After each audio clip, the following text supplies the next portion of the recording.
quand je suis arrivé comme fonction de directeur artistique à Toulouse-les-Orgues en 2014, j'avais proposé que le festival fasse construire un instrument qui se transporte à l'extérieur des églises pour pouvoir faire des spectacles et des concerts dans des lieux où il n'y a pas d'orgue à tuyaux. Il y a eu quelques années de réflexion et ensuite la structure est arrivée à la conclusion que le budget à chercher serait trop important. Et donc le projet à Toulouse-les-Orgues s'est endormi.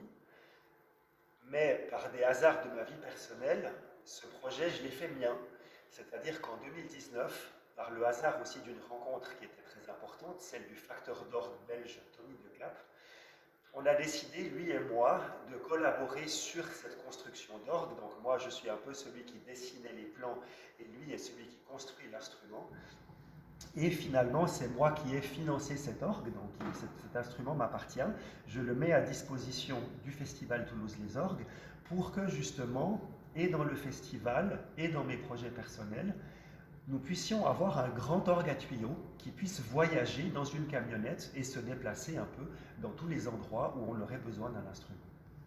Même s'ils sont très différents les uns des autres, ils ont tous une caractéristique en commun, c'est d'avoir des ensembles de tuyaux regroupés dans des modules qui peuvent se séparer les uns des autres, ce qui veut dire que cet orgue chaque fois est comme une sorte de Lego que l'on peut reconfigurer dans chaque lieu en fonction de l'espace qu'on a, et ensuite ce qu'on appelle une console avec les claviers sur lesquels on choisit les sonorités sur un écran tactile, et ensuite on joue sur les claviers comme un clavier ordinaire d'orgue.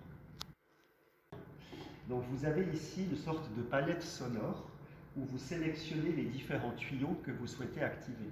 Là par exemple, je commence par un tuyau très doux qui fait une sonorité de base. On peut l'avoir à différentes hauteurs de son. Donc là c'est le son de base à l'octave grave, à l'octave aiguë. Après vous avez des sons un petit peu plus forts, toujours flûtés. Pareil, on peut les avoir à différentes hauteurs. Et là, on voit qu'on commence à rentrer dans ce son très typique de l'orgue à tuyaux.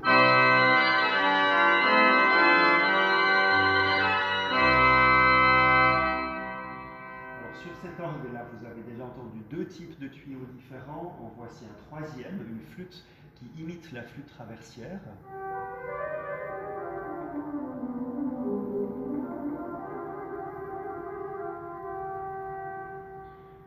Un autre type de timbre.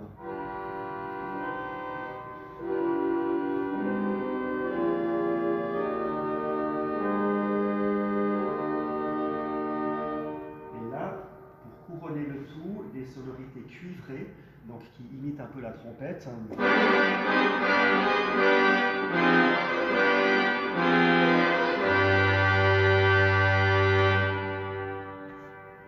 Et bien sûr, tout ça peut se mélanger de façon très riche, quasi infinie, et c'est ce qui fait évidemment le charme de l'orgue, ce côté orchestral avec lequel on peut sélectionner chaque sonorité.